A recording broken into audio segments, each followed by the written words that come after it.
ഞാനാണ് കസ്തൂരിപ്പൂവൻ. ചാരപ്പൂവെന്നും വിളിക്കും. എനിക്ക് നിങ്ങൾ എൻ്റെ വിത്തുകൾ നട്ട് നിങ്ങൾക്ക് പരിപാലിച്ചാൽ വിളവ് തരും. എൻ്റെ ചില കായ്കൾക്കകത്ത് കല്ലുണ്ട്. കല്ലെന്ന് പറയുന്നത് മൂത്രത്തിക്കല്ലല്ല, കരിങ്കല്ലുമല്ല, പാറക്കല്ലുമല്ല. പിന്നെയോ എൻ്റെ വിത്താണ്. ആ വിത്തിൻ്റെ തോടിന് നല്ല കട്ടിയുള്ളത് കൊണ്ട് കടിക്കുമ്പം കല്ല് കടിക്കുന്ന പോലെ തോന്നും. അതുകൊണ്ട് തന്നെ ചാരപ്പൂവെന്നും ചാരപ്പൂവിന് കായ്ക്കകത്ത് കല്ലുണ്ട് എന്നും പറയും. എന്നെ വെറുതെ നിങ്ങളെൻ്റെ വിത്തിനെ കൊണ്ടൊരു ചാരം ഇട്ട് ശകലം ചാണകപ്പൊടി ഇടാനുണ്ടെങ്കിൽ, ഇല്ലെങ്കിൽ വെറുതെ ചാരം ഇട്ട് നട്ടാൽ മതിയെന്നേ. ഞാൻ വെറും മണ്ണിൽ നിന്നങ്ങ് വളർന്നു മുഴുത്ത കായും തരും.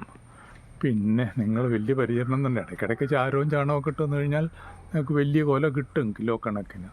ലാഭമുണ്ട്. വലിയ കേടൊന്നും എനിക്കില്ല. കാറ്റുകേട് പോലുള്ള കേടൊന്നും എനിക്കില്ല. വലിയ പരിചരണം ആവശ്യമില്ല. തണലാണെങ്കിലും എരമ്പാണെങ്കിലും ഞാൻ നിങ്ങളെ നിരാശപ്പെടുത്താത്ത ഫലം തരാം. ഇപ്പം ഒരു വീട്ടിൽ നിന്ന് 2, 3, 4, 5 വിത്തൊക്കെ കിട്ടും. അപ്പോൾ അവയൊക്കെ പറിച്ച് നിങ്ങൾക്ക് നട്ട് കഴിഞ്ഞാൽ ധാരാളം വാഴക്കൊലകൾ ഉണ്ടാകും. മറക്കല്ലേ, ഞാൻ ചാരപ്പൂവിനെ നിങ്ങൾക്ക് ഇലയും കിട്ടും. എൻ്റെ കൂമ്പ് തോരനും വെക്കാം.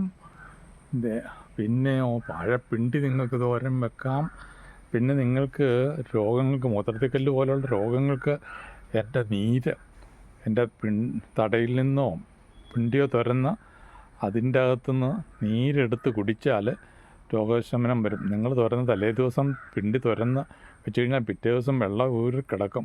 ആ വെള്ളം ശകലം കരിപ്പെട്ടി ശർക്കരയൊക്കെ ചേർത്ത് കുടിച്ചു കഴിഞ്ഞാൽ നിങ്ങളുടെ രോഗശമനം വരും. മൂത്രത്തിക്കല്ലും മൂത്രം ചൊടിയിലും ഒക്കെ മാറും. അതുകൊണ്ട് ഔഷധ ഗുണങ്ങളുള്ള ചാരപ്പൂവിനെ മറക്കാതിരിക്കുക.